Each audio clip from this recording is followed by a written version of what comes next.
Court కేసుతో నిలిచిపోయిన పదోన్నతుల ప్రక్రియ తిరిగి చేపట్టడం వల్ల గెజిటెడ్ హెడ్ మాస్టర్ ప్రమోషన్తో నేను వేరే ఊరికి వెళ్ళిపోయాను. ఆ ఊరిని విడిచి వెళుతుంటే నా సొంత కూతుర్ని పులిబోనులోకి తోసి వెళుతున్న బాధ ఏదో నన్ను మెలిపెట్టసాగింది. నా అశక్తత నన్ను వెక్కిరించసాగింది. కాలం గిర్రున తిరిగిపోయింది. నేను పదవీ విరమణ పొందాను.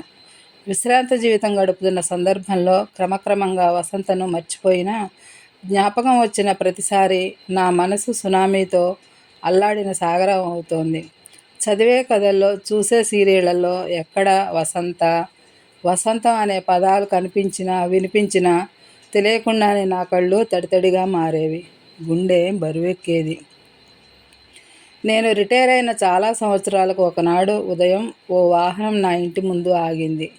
అటెండర్ లాంటి వ్యక్తి ముందు దిగి కారు డోర్ తెరవగానే అందులోంచి ఒక యువతి దర్పంగా దిగి నా వద్దకు రాసాగింది. నేను అయోమయంలో ఆమెను చూడసాగాను. వచ్చి రాగానే నన్ను, నా భార్యను కూర్చోబెట్టి పట్టు శాలువాలు కప్పి కొత్త బట్టల కవర్లు మా చేతుల్లో పెట్టి స్వీట్లు, పండ్లు ఇచ్చి మా ఇరువురి కాళ్లకు దండం పెట్టింది. ఆమె ఎవరో ఎంతమాత్రం పోల్చుకోలేకపోతున్నా. సార్, నేను వసంతను. కొండాపూర్లో మీ వద్ద 7వ తరగతి వరకు చదువుకున్నాను. గుర్తుకొచ్చానా? వసంత పేరు వినగానే నా ఒళ్ళంతా ఒక్కసారిగా కంపించింది. సజల నేత్రాలతో ఆమెను ఆత్మీయంగా ఆలింగనం చేసుకుని, అమ్మా వసంత, నువ్వా బేటా? నా వసంతవా? నా కోసం వచ్చావా తల్లి? ఎలా ఉన్నావమ్మా?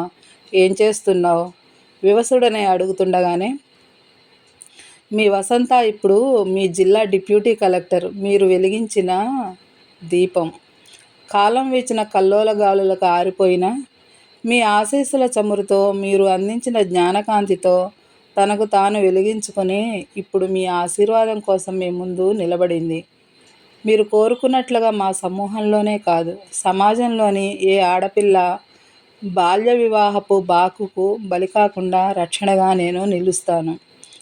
అప్పుడు ఒక సాధారణ ఉపాధ్యాయులుగా మీకు అసాధ్యమైంది. ఇప్పుడు అధికారిగా మీ ఆశయంలోంచి ఉద్భవించిన ఆయుధాన్ని నేను. మీ కలను నేను నిజం చేస్తాను సార్. ఇది కళ, నిజమా? ఇంతటి అద్భుతం ఎలా సాధ్యమైందమ్మా? సార్ మాటలతోనే సరిపుచ్చుతారా ఏంటి? ఈ పూట భోజనం మీతో చేయాలనుకుంటున్నా. చెప్పండి సార్ అన్నది నవ్వుకుంటూ. శారద, వెళ్ళమ్మా, అందరికీ భోజనాలు సిద్ధం చేయి. ఈసారి కొత్తగా వసంతం మన గడప తొక్కింది. మన ఇల్లే కాదు, ఆమె పారాడిన నేలంతా పచ్చదనంతో పరవశిస్తుంది. భోజనాలు చేస్తున్నప్పుడు తన గతాన్ని చెబుతూ, ఆనాడు మూర్ఖత్వం ముందు మీ విజ్ఞత వెలవెలబోయింది. మూఢాచారం ముందు నా నిరసన స్వరం మూగదయ్యింది. ఒక్కడే కొడుకు, 10 ఎకరాల భూమి, పెద్ద బిల్డింగు, ఇవన్నీ నన్ను సుఖపెట్టేవని తొందరపడ్డాడు మా నాన్న. చదువుకుంటానంటే మన కులంలో ఏడాదైనా ఉద్యోగం చేసిందా, ఊర్లో ఏలిందా అంటూ బలవంతంగా పెళ్లి జరిపించాడు. 2 పిల్లలై వాళ్ళు బడికి పోతున్నప్పుడు నాలో నివురుగప్పి ఉన్న ఆశయం నిప్పై రగిలింది. మీరు నా కోసం పడ్డ ఆరాటం, నన్ను నిలబెట్టాలని చేసిన నిశ్శబ్ద పోరాటం నన్ను నిలవనీయలేదు. పెళ్ళైనప్పుడు ఆపేసిన చదువు తిరిగి ఓపెన్ యూనివర్సిటీలో డిగ్రీ పొందటంతో నన్ను నేను నిరూపించుకున్నాను. సోషల్ మీడియాలో ఎందరివో విజయగాథలు చూశాను. పెళ్ళయి పిల్లలైన తర్వాత ఐఏఎస్, ఐసీఎస్లకు సెలెక్ట్ అయిన వాళ్ళ స్టోరీలు ఒక ఎత్తు అయితే, మీ ఆశయాన్ని నిలబెట్టాలన్న సంకల్పం మరొక ఎత్తయి గ్రూప్ 1 పరీక్షలో స్టేట్ టాపర్గా నిలిచి డిప్యూటీ కలెక్టర్ పోస్ట్ను సంపాదించాను. నా తర్వాత లక్ష్యం సివిల్స్ రాసి కలెక్టర్ కావటమే. నా ప్రతి ఆలోచనకు మీ ప్రేరణ చోదక శక్తి. తిరిగి వెలిగిన ఈ దీపం 1000 దీపాలను వెలిగిస్తూనే ఉంటుంది. తన విజయగాథను ముగించింది వసంత. కానీ ఆ తీరం చేరుకోవడానికి ఎన్ని తుఫాన్లను ఎదిరించిందో, ఎన్ని కల్లోలాలకు సవాలు విసిరిందో, కాలానికి ఎంత ఎదురీదిందో. మొత్తానికి తాను గెలిచి నన్ను గెలిపించిన వసంత నా ఆశయాన్ని గెలిపిస్తుందన్న ప్రగాఢ విశ్వాసంతో ఆశీస్సులు అందించి విజయగర్వంతో ఆమెను సాగనంపాను.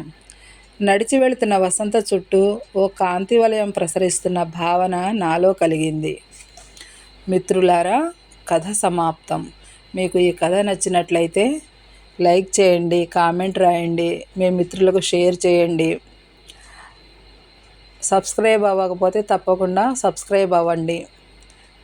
మరో మంచి కథతో రేపు మిమ్మల్ని కలుస్తానండి. అంతవరకు ధన్యవాదాలు. సెలవు.